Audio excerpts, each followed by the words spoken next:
తెలంగాణ రాష్ట్రంలోని ములుగు జిల్లా మేడారంలో రెండేళ్లకోసారి జరిగే సమ్మక్క సారక్క జాతర కేవలం ఒక పండుగ మాత్రమే కాదు. ఇది ప్రపంచంలోనే అతిపెద్ద గిరిజన పండుగగా, భారతదేశంలో కుంభమేళా తర్వాత కోట్ల సంఖ్యలో భక్తులను ఆకర్షించే అతిపెద్ద ఉత్సవంగా నిలిచింది. తెలుగు రాష్ట్రాల్నుంచే కాకుండా భారతదేశంలోని వివిధ ప్రాంతాల్నుంచి, అలాగే విదేశాల్నుంచి కూడా ఈ 4 రోజుల జాతరలో పాల్గొనేందుకు ప్రజలు పెద్ద సంఖ్యలో తరలివస్తారు.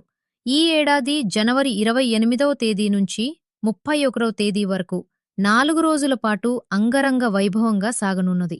అయితే జాతరకు ఒక నెల ముందు నుంచే లక్షలాది మంది మేడారానికి పోటెత్తడం విశేషం. ఈ అద్భుతమైన జాతరకు మూలమైన సమ్మక్క సారక్కలు ఎవరు, వారి చరిత్ర ఏమిటి, ఈ పండుగ ఎలా ప్రారంభమైంది అనే వివరాలను తెలుసుకుందాం. సమ్మక్క సారక్క నేపథ్యం. సమ్మక్క సారక్కల మక్క, సారక్కలు తల్లి కూతుర్లు. సుమారు 700 సంవత్సరాల క్రితం కాకతీయ రాజులు ఈ ప్రాంతాన్ని పరిపాలిస్తున్న కాలంలో వీరు తెలంగాణలోని జగిత్యాల జిల్లా ప్రాంతానికి చెందిన గిరిజన జాతికి చెందినవారు.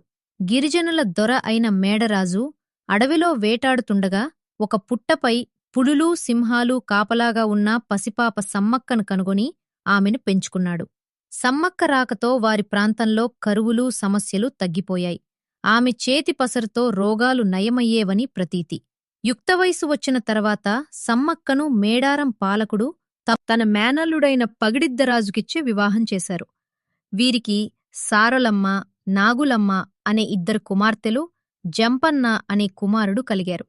మేడరాజు పొలవాస ప్రాంతానికి కోయరాజు కాగా, పగిడిద్దరాజు మేడారం పాలకుడు. కాకతీయులతో యుద్ధం, త్యాగాలు. కాకతీయ సామ్రాజ్యం విస్తరణలో భాగంగా కాకతీయ మొదటి ప్రభు మేడరాజు పాలించిన ప్రాంతాన్ని ఆక్రమించేందుకు దండెత్తాడు. ఈ దాడిని తట్టుకోలేక మేడరాజు తన కుమార్తె సమ్మక్క వద్ద మేడారంలో ఆశ్రయం పొందుతాడు. పగిడిద్దరాజు కాకతీయుల సామంతుడిగా ఉంటూ వారికి ప్రతి నెలా కప్పం కట్టేవాడు. అయితే 3 సంవత్సరాలుగా ఏర్పడిన కరువుల వల్ల కప్పం కట్టలేకపోవటం, మేడరాజుకు ఆశ్రయం ఇవ్వడం వంటి కారణాలతో కాకతీయులు ఆగ్రహించి మేడారంపై దండెత్తారు.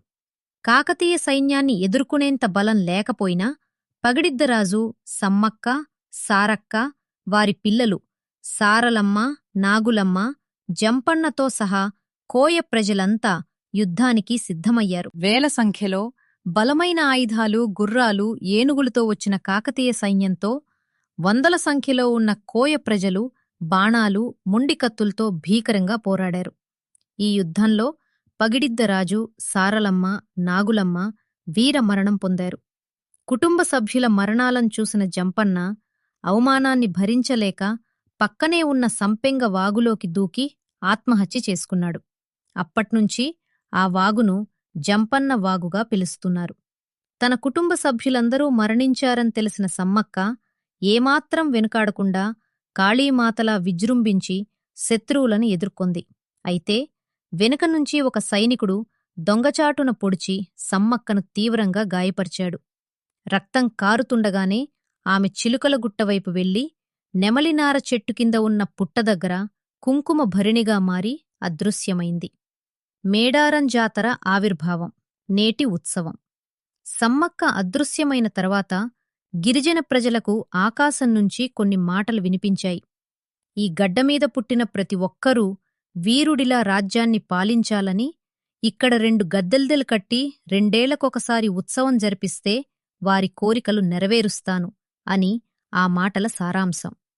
ఈ మాటలను అమ్మ ఆదేశంగా భావించిన గిరిజనులు, ఈ విషయం తెలిసిన కాకతీయ రాజైన ప్రతాపరుద్రుడు సైతం సమ్మక్క భక్తునిగా మారిపోయాడు. ఆయన గిరిజనుల కప్పాన్ని రద్దుచేసి సమ్మక్క వెలిసిన చోట 2 గద్దెలను కట్టించి ప్రతి 2 ఏళ్లకోసారి జాతరని అప్పటినుంచి నేటికి ప్రతి 2 ఏళ్లకోసారి మాఘశుద్ధ పౌర్ణమి రోజున మేడారంలో ఈ మహాజాతర జరుగుతుంది. 4 రోజులపాటు జరిగే ఈ జాతరలో అనేక సంప్రదాయాలు పాటిస్తారు. మొదటి రోజు కన్నెపల్లి నుంచి సారలమ్మను గద్దెకు తీసుకొస్తారు. 2వ రోజున చిలుకల గుట్టతలోని కుంకుమ భరిణి రూపంలో ఉన్న సమ్మక్కను తీసుకొచ్చి గద్దెపై ప్రతిష్ఠిస్తారు. ఈ దేవతలను గద్దెలపై ప్రతిష్ఠించే సమయంలో భక్తులు పూనకంతో ఊగిపోతారు.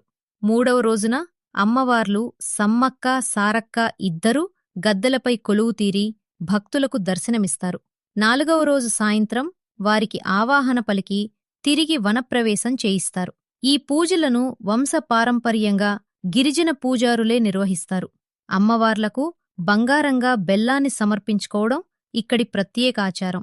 ఈ జాతర తెలంగాణ, ఆంధ్రప్రదేశ్, మహారాష్ట్ర, ఛత్తీస్గఢ్ వంటి రాష్ట్రాల నుంచి కులమతాలకు అతీతంగా కోట్లాది మంది భక్తులను ఆకర్షిస్తూ సమ్మక్క సారక్కల త్యాగాలను, గిరిజన సంస్కృతిని సజీవంగా నిలబెడుతోంది.